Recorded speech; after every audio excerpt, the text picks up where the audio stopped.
Happy Labor Day weekend. Welcome to This Week at the Movies. I'm Matt. And I'm Eric. And this week we are looking at entertainment in long form as we dive into the second season of House of the Dragon. You may be asking yourself why. Well, if you've seen any of the new movies that were released in theaters, you're probably no longer asking yourself why we decided to talk about House of the Dragon and the very tiny book upon which it's based, George R.R. Martin's Fire and Blood, which is the comprehensive 750-page history of the Targaryen dynasty.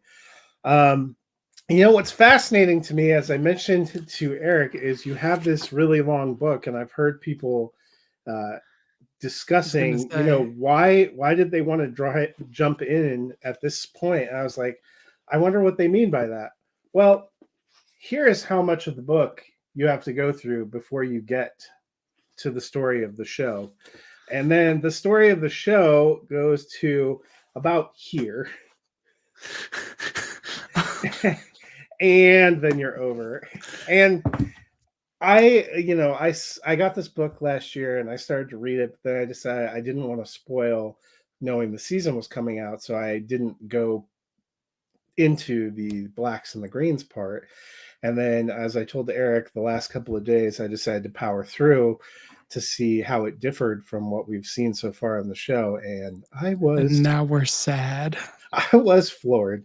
I will agree with people. I do think the show started with Aegon's conquest, which is actually how this book starts. And it's kind of fascinating about how the Seven Kingdoms get brought together and the dynasty. And then there are some real graphic and dark and disappointing passages. And then there's a really long, interesting historical segment about a king who served for a long time, had 13 children. None, not many of them survived him because he reigned until he was like 90 something. And it was his death and the fact that he kept outliving his children that kind of leads to the jumping off point for House of the Dragon. And I'll be honest, the first season, when we go into House of the Dragon, I did not feel like I totally understood who any of these people were or what was going on or anything.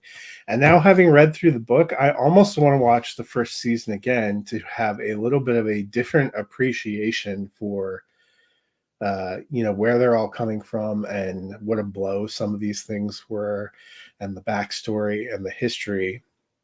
But the first season of the show, I think, had some mixed reviews. People are always happy to have Game of Thrones come back, but it wasn't, the probably the last season of Game of Thrones didn't exactly thrill people. And there was hope. The only season I don't have a copy of. There was hope that this new show would kind of get people back in the mood. And there are some decent-ish moments, but they pack in a lot of timelines and history, and I don't think they do it justice, having read the book, to try to get you to a point where supposedly starting at the beginning of season 2 is the story they really wanted to tell, which is the conflict between Rhaenyra and the Blacks and Alicent and the Greens, but they needed kind of the throat clearing of season 1 as prologue to all of that. I didn't hate season 1, but it definitely didn't make my top 10 shows that year, which was kind of a shock since Game of Thrones, even despite its ending, is in my top 10 of all time. But Eric, how did you feel about the first season?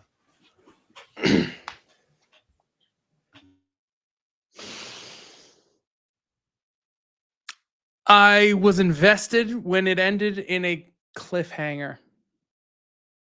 I thought, in terms of characters sharing performances across young and old, there was a lot to like about the formation of certain relationships. There was a lot of familiar Game of Thrones flavor. For example, in sort of like being very uncomfortable but intrigued by Daemon and Rhaenyra, and just Rhaenyra. Rhaenyra. The names. Oh, it doesn't get any better when you're reading the book because they basically just keep Yeah. renaming.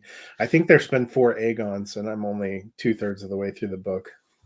There's a very similar Viserys in season 1 to me is kind of like Ned Stark in season 1 of Game of Thrones. He's a grounded character. He feels like he's the only one with the mindset and the mentality of anyone around him. There is this idea that other people want war and he's a king in peacetime, and he looks at the world through a certain lens and he realizes he may not be the king of the future. And like, just the Targaryens are always an interesting, well, to me, uh thread of history in the Song of Ice and Fire. And so I think there was a lot of potential in exploring how that house came to fall from power. I think that could be an engaging story, but as enticing as it was, I don't know. Like, season 1 to me felt like a lot of setup for things that they promised would be exciting. And that's what's kind of so frustrating about season 2, but we'll get into that later.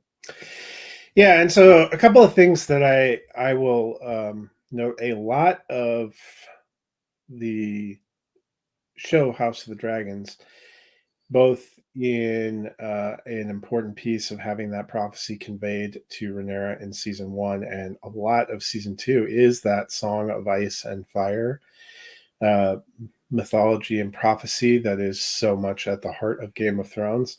And I'll be honest, I've read through, they do not mention it once. Not once. Another thing that I found a little bit interesting coming into the book is the entire show is really built around these two ladies and some, Queen Alicent and Queen Rhaenyra. And then, built around them kind of having a friendship and then going through a falling out and then becoming adversaries, and a couple of great performances there. I don't, in reading the text, get that huge, there is nothing that really makes it seem like they were ever friends or anything other than rivals or at odds. And I don't, it was fascinating to me reading through. Rhaenyra isn't like the focal heroine in a lot of the chapters so far of what I've read. So an interesting choice. A lot of this season 2 is built on 2 sequences of them coming together and talking about their kids and trying to find a way out of the war.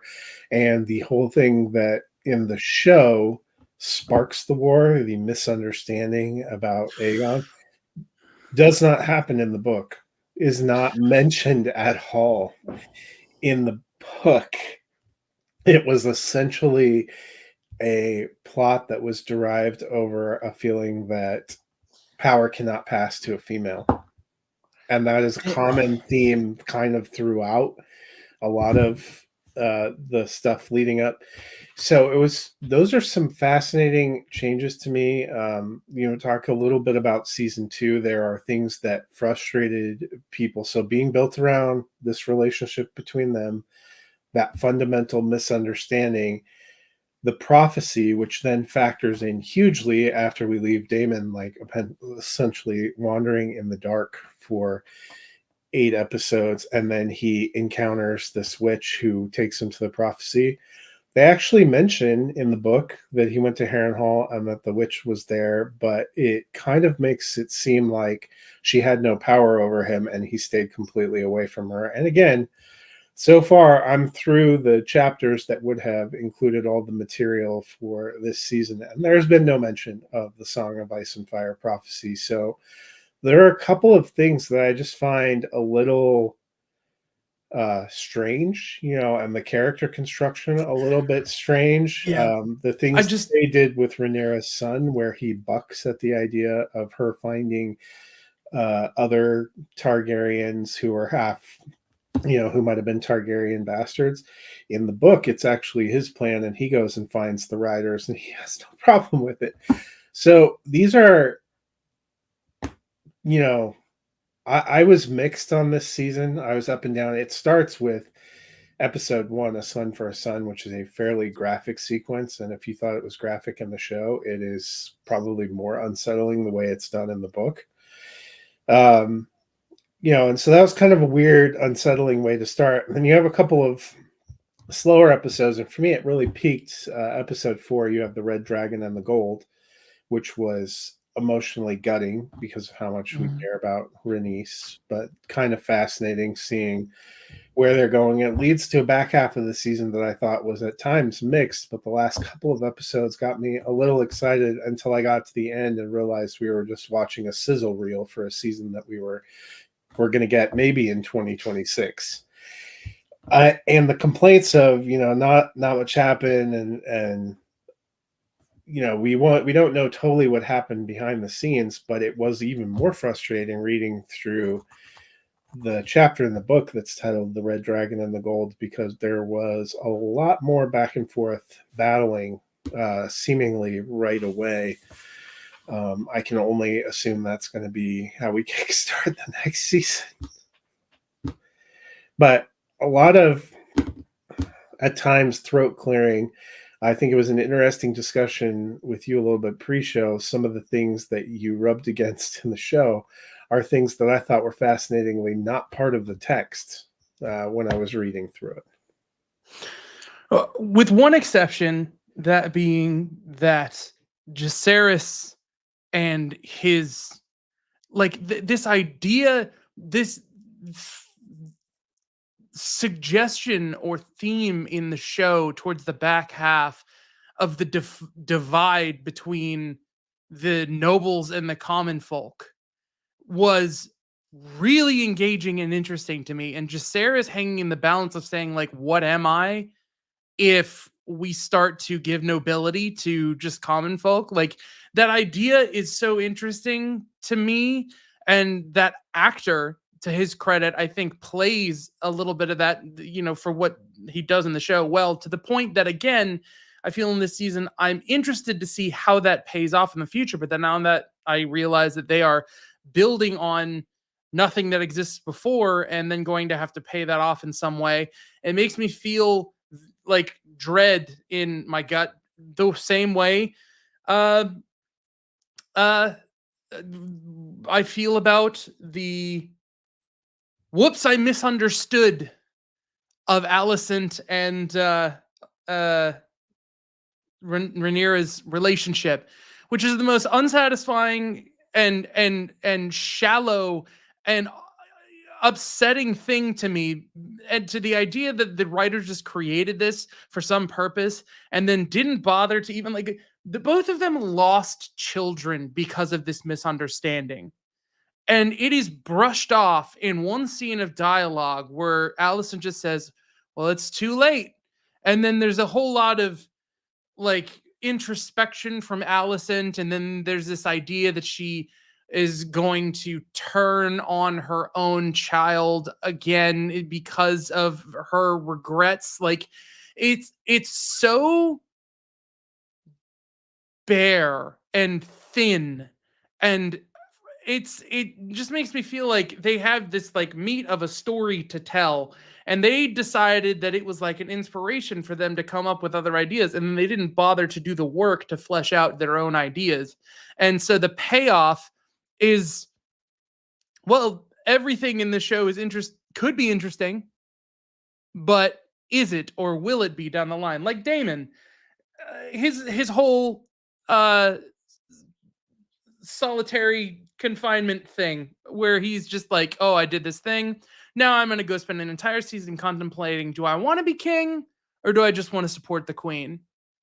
Is that really an arc that required 7 episodes to get to?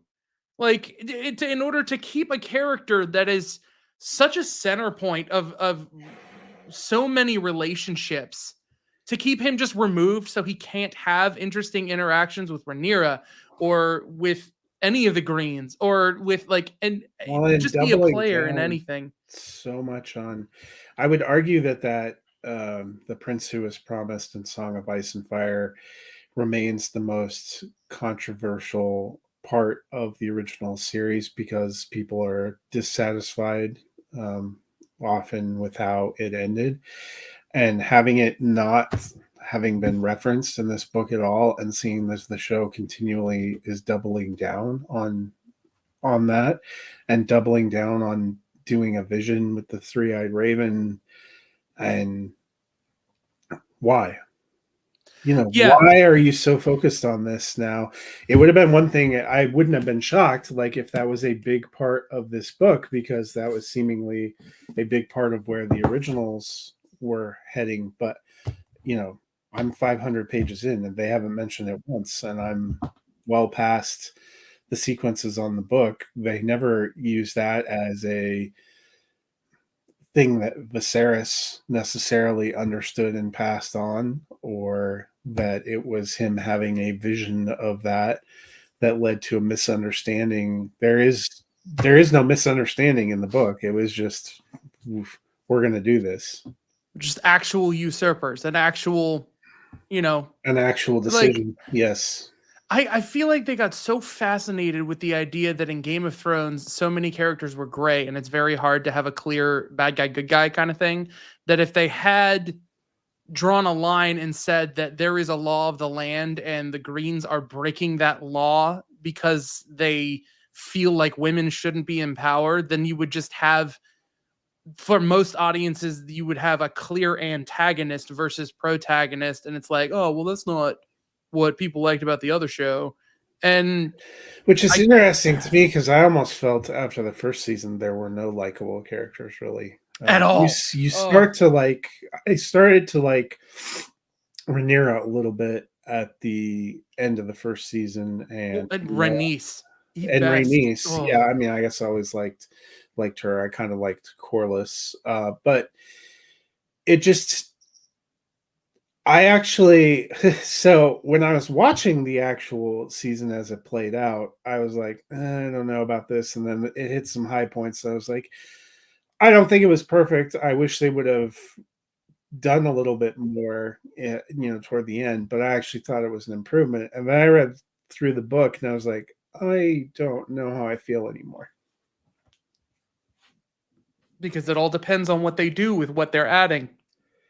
And I'm sorry, but they've just stumbled directly face first into exactly the problem that everyone had with Game of Thrones, which is that the show got ahead of the books, which means that the creatives in charge no longer had the same rails under their train. And they started to make adjustments and changes, and they refused when the studio offered to let them make a longer season and started going their own way to try and wrap things up. And this show is known for having been stained horribly by its ending. And to watch a follow-up show that is supposed to be like, hey, let's get people back into Game of Thrones and remind them why it's good, start to just show more and more seeds of going off the rails of the mythology that's been built. It's just, it almost feels though upsetting.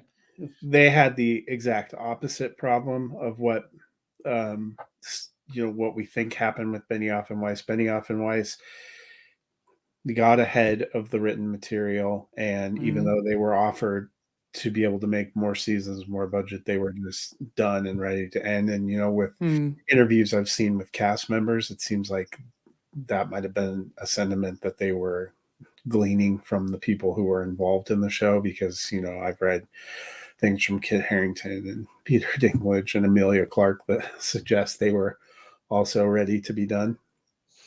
It's an opposite. I mean, it's 10 years. It's an opposite problem with this in almost both respects, because it's not that they've gotten ahead of the story. The story is completely done and written. We have not only through the Blacks and the Greens, but all the way through to the end, to the literal end of the dynasty. So they have an actual roadmap to follow that they've chosen in odd ways to diverge from. But then the other piece that seems to have been interesting is when the season was originally announced, it was supposed to be 10 episodes like the first season, and somehow wound up down to 8. And when you're actively working on a show and hope to continue to be employed, you're not going to take your employer and throw them under the bus and show skid marks over their chest. But if you read some of the comments from the showrunners, it certainly seems like there were adjustments made to the timing they had, possibly owing to the strikes, which they were able to film some anyway because they use a predominantly European cast that wasn't part of SAG-AFTRA. Okay. But it also seems like there were then some budgetary constraints, and all of a sudden it became 8 episodes, and that perhaps they had a different idea in mind for where they wanted to end the season, which would honestly make more sense based on where this ends.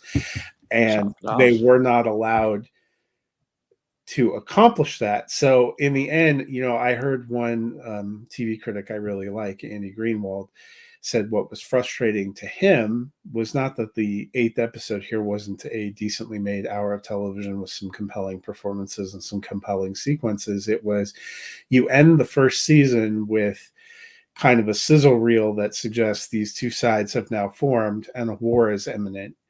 And you go through a second season where you have a lot of hand wringing and a lot of people talking in rooms and a couple of action sequences, only to get to a point where you have a sizzle reel and a beautifully shot trailer that tells you these two sides are at odds and war is coming. And it's hard to disagree with that. And I know people have commented that Game of Thrones, the original series, often had in its finales a lot of putting chess pieces in place and moving them into places on the board for the next season. And that is true.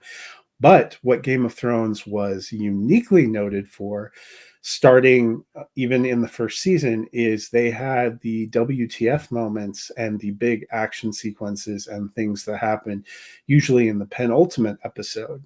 So your finale was a little bit more of reacting to the way the world had just gotten reset and putting people in place for different moments, but they didn't pull off of having battles. At the end of the first season, it's not a battle, but Ned getting beheaded is certainly a forward propelling motion, a catalyst to things. At the end of the second season, in the 9th episode, you have the Battle of Blackwater Bay, which is certainly a catalyst for moving things forward and for these sides coming together. And then you have the Red Wedding. They did not pull punches in the way that I felt like this was pulling punches, because episode 7 is almost setting the table for, okay, now you have your Dragon Riders, we're going to see some stuff. And in fact, in the trailer at the end of 7, when you're going into 8, they show you a city burning, which is really a bait and switch. That's how the 8th episode opens, and you never see those people, and it doesn't really matter that much. It was just Aemon getting pissed off and torching the first place that he could find, and you don't see it, and you don't see the aftermath, and you don't know who those people are, and it didn't really matter. And you build all this momentum to all the pieces are in motion, something's coming. And it's funny you mentioned, because it is the climax of Game of Thrones is always episode 9.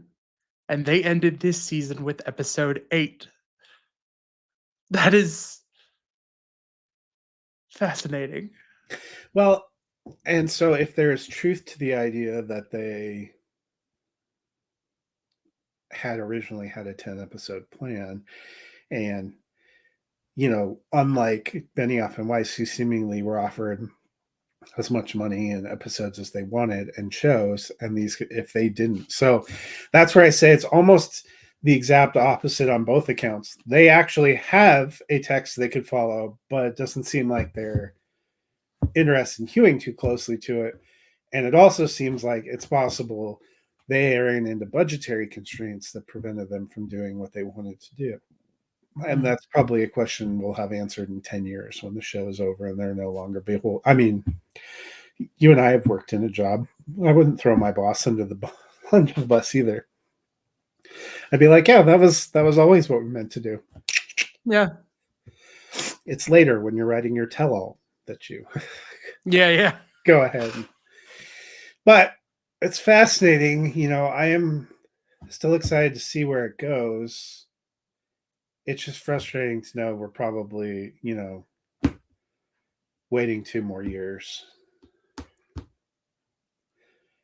And yeah, maybe. And it's hard. For who knows what. like you have a guarantee there's going to be the action and the payoff that you're expecting. Yep. Do you have any other thoughts about? I mean, I want to acknowledge that the most of the performances are solid. It's more of questions of what they're doing with the writing of this show. It's a fully built, fully realized world.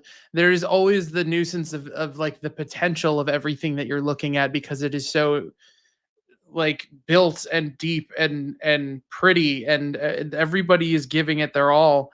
The second half of the season for me was that nobility versus commoners sort of thing. The first half for me was Aemon versus Aegon, and just that little back and forth of Aegon feeling like real, like respected as a king, and then Aemon who like there's this gradually being built mirrored reflection between Damon and Aemond, that they're the person in the wings who wanted power, which not in the book, but whatever what they're doing in the show.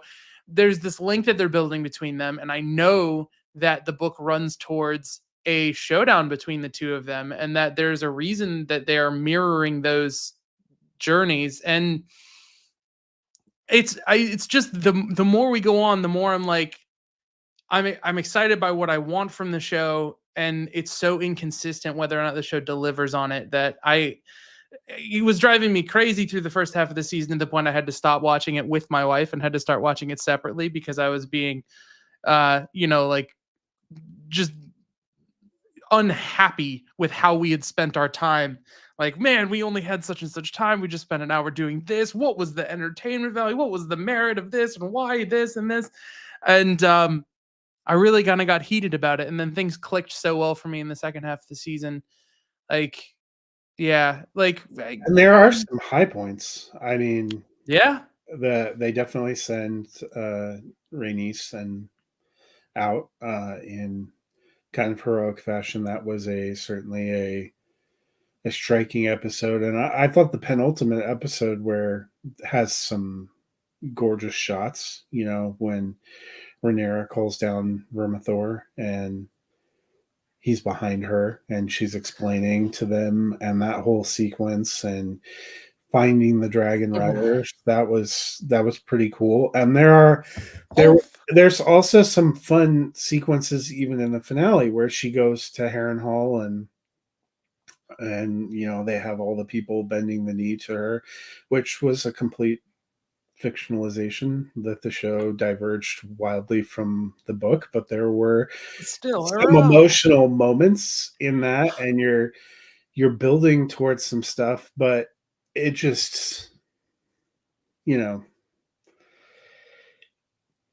what is the level of throat clearing going to be when we come back? Are we picking up right where that leads off in the middle of a war, or is there going to be putting some pieces in place and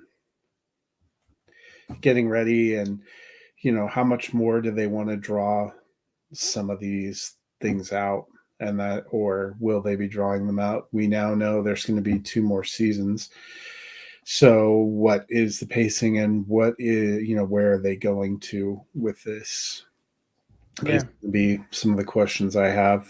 Fortunately, you have 2 years, so 700 pages broken down over 2 years is not a terribly long commitment. And I have to be honest, I really am enjoying the heck out of this book, which I was a little on the fence because I bought the book right when the first season was coming out, and after it started, I was like, I don't know if I'm going to want to read this. I'm enjoying it quite a bit, and it really was eye-opening and fascinating to see the ways they're diverging. So for those who are interested in the story, maybe getting a little bit more of the history, more of the understanding, it's not a short book, nor is it a happy book, but it is interesting. Yep. Well, I can't wait to do this with you in another 2.5 years when we Real optimistic. I'd be curious, like with the level of investment that's there, I'd be curious if we're still doing this by then, following it like week to week and just being like, we covered what's at the movies today. Also, a little sub segment. Yeah. Did you see TV show this week? Well, and I think what their plan is now that they've gotten everything back up and going is that there will always be a Game of Thrones show every year, but it looks like next year it's the Night of the Seven Kingdoms, which is Dunk and Egg. That will be in 25. Supposedly, production on House of the Dragon is supposed to go back in springish of 25, which sounds like, hey, then they should be right away. Well, this is not the kind of show where you shoot it, and it's not The Bear where you shoot it, and then 6 weeks later you have episodes out. A lot of post-production, a lot of stuff. So I think if they do start production next fall, that would probably put it in line to come out in the summer of 25, because that's about where they were filming in the fall last year to get ready for coming out this year. So, but we'll see if the expanded universe goes through, and if you want something even more ponderous and boring, you could also start Rings of Power season 2, which just came back because apparently no one outside of Amazon read the Silmarillion and thought, damn, I wish this was a show. Not even the people in production. Yeah, not even. Remember when these two shows premiered 2 years ago, like opposite each other? I was like, how do we get so lucky in the Game of Thrones and the Lord of the Rings show? And then we watch the first hour of each, and you're like, right. I took my wife to see Rings of Power in the theater. Right. I have regrets. Well, that'll do it for us this week. We will be back next week. We are shifting, going to be coming to you a little earlier in the weekend on Saturday morning, and it has been a long year of returns to franchises, even franchises that we didn't think we needed a return to. That'll probably be the case with next week. The big release is a long-awaited sequel to Beetlejuice. So I am kind of curious to see. Tim Burton movies can often be fun. I do like Michael Keaton, so I'm remaining hopeful. I see evidence pointing the other way. I really enjoyed Wednesday, and it feels like Tim Burton is a little less in his everything is gray and sloggy era of Alice in Wonderland, and a little more embracing of the kind of aesthetic and things people like about him. And I'm kind of hopeful. Some of us liked Alice in Wonderland. We'll talk about it next week. Hey. So, hope you guys have a lot of fun. Enjoy the rest of your long holiday weekend. We will see you guys next week. Until then, we'll see you at the movies.